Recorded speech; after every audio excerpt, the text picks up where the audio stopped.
Hey, bienvenue sur ma chaîne. Aujourd'hui j'ai envie de partager avec vous les ressources où vous pouvez trouver des images libres de droit.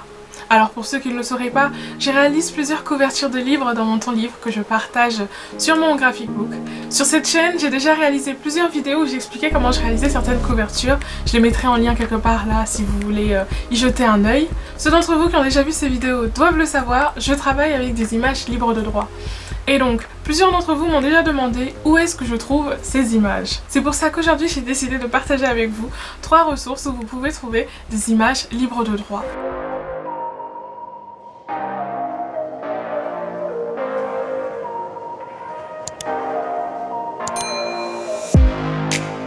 Alors si je me souviens bien, j'ai déjà mentionné certaines ressources sur mon post Instagram où j'expliquais comment réaliser des highlights, c'est-à-dire des stories à la une.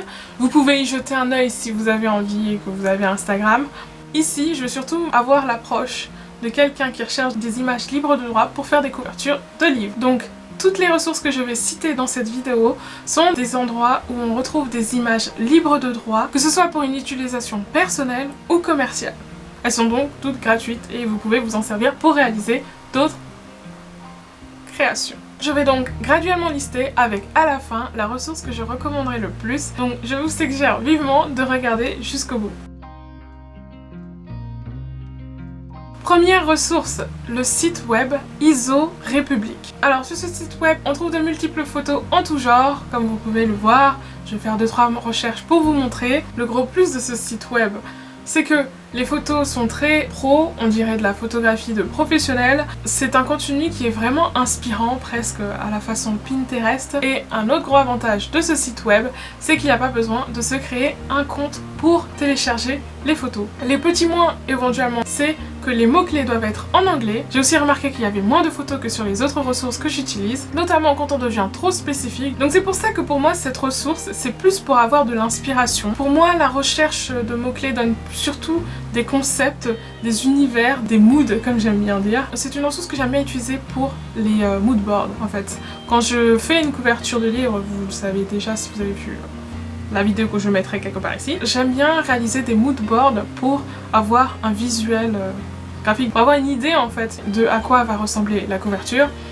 Et donc j'aime bien utiliser ces photos là surtout. Ceci dit, on peut aussi les utiliser pour réaliser des couvertures de livres, notamment pour des backgrounds, autrement dit des fonds de couverture. Et c'est pour ça donc que je voulais partager avec vous cette ressource. Deuxième ressource, Pexels. Alors Pexels, c'est un site web que j'ai découvert récemment. Le gros plus, c'est qu'à nouveau on trouve des photographies de professionnels, enfin façon professionnelle. Il y a aussi plus de photos que sur le site web ISO République, notamment si vous cherchez des mots-clés du type femme, cheveux longs. Donc moi j'aime beaucoup cette ressource là. Les points négatifs par contre de cette ressource, c'est la pertinence des mots-clés entre guillemets. Par exemple, le mot-clé dessin donne des images mais pas des dessins. Et j'ai remarqué que sur ce site web là, on trouve souvent la photographie de la même personne sous d'autres angles ou alors avec un autre maquillage. Et tout cela est lié au fait que c'est le même photographe qui poste la photo. Enfin, souvent c'est une série de shooting photos en gros. Il peut y en avoir 10 de la même personne, sous d'autres angles, etc.,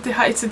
Moi je pense que les photos qui y sont présentes sont très intéressantes, mais j'ai l'impression que ce sont des photos qui seraient beaucoup plus utiles sur des flyers ou autres éléments. À mon sens, c'est une ressource que je compléterai avec une autre qui est la suivante, celle que j'apprécie le plus, Pixabay. Pixabay, c'est une ressource que j'utilise extrêmement. J'aime beaucoup le site web, je trouve ça très pratique. Et en plus, c'est une ressource que j'ai découverte lors d'un atelier d'art numérique et programmation créative. Je sais pas si je l'évoquerai sur cette chaîne YouTube, mais bon. Parce que j'ai fait plein de choses en lien avec ça et que ça fait partie des choses que j'ai envie de partager sur ma chaîne. Enfin, c'est des créations artistiques. Bref, le gros avantage de Pixabay, c'est que vous trouverez des photographies, mais aussi des dessins et aussi des vecteurs, etc., etc. Des images vecteurs, c'est pour vous donner une idée. Imaginez des silhouettes, c'est un peu à ça que je pense. Par exemple, vous aurez des flèches dessinées ou alors... Bon, je vais vous montrer des images, ce sera 1000 fois plus simple. Mais vous pouvez faire des recherches vraiment par catégorie d'images et ça, c'est génial, je trouve. Le seul point négatif que je trouve à cette ressource, c'est que j'ai pas l'impression que ce site soit souvent renouvelé. C'est-à-dire que pour certains mots-clés, c'est rare qu'il y ait de nouvelles photos qui soient ajoutées. Éventuellement, ça peut être embêtant, mais il y en a déjà tellement. C'est une énorme banque d'images. Et donc, en ce sens, pour moi, c'est la meilleure ressource. D'ailleurs, c'est ce que j'utilise le plus souvent pour réaliser les couvertures de livres que j'ai déjà postées ici sur cette chaîne. Mais je ne me contente pas non plus de Pixabay. C'est toujours bien d'avoir plusieurs ressources où on cherche ce dont on a besoin. Enfin bref, j'espère que cette vidéo vous aura plu, qu'elle vous aura été utile. Je sais que plusieurs d'entre vous se posaient la question. Si cette vidéo vous a plu ou vous a été utile, n'hésitez pas à mettre un pouce vers le haut et à vous abonner.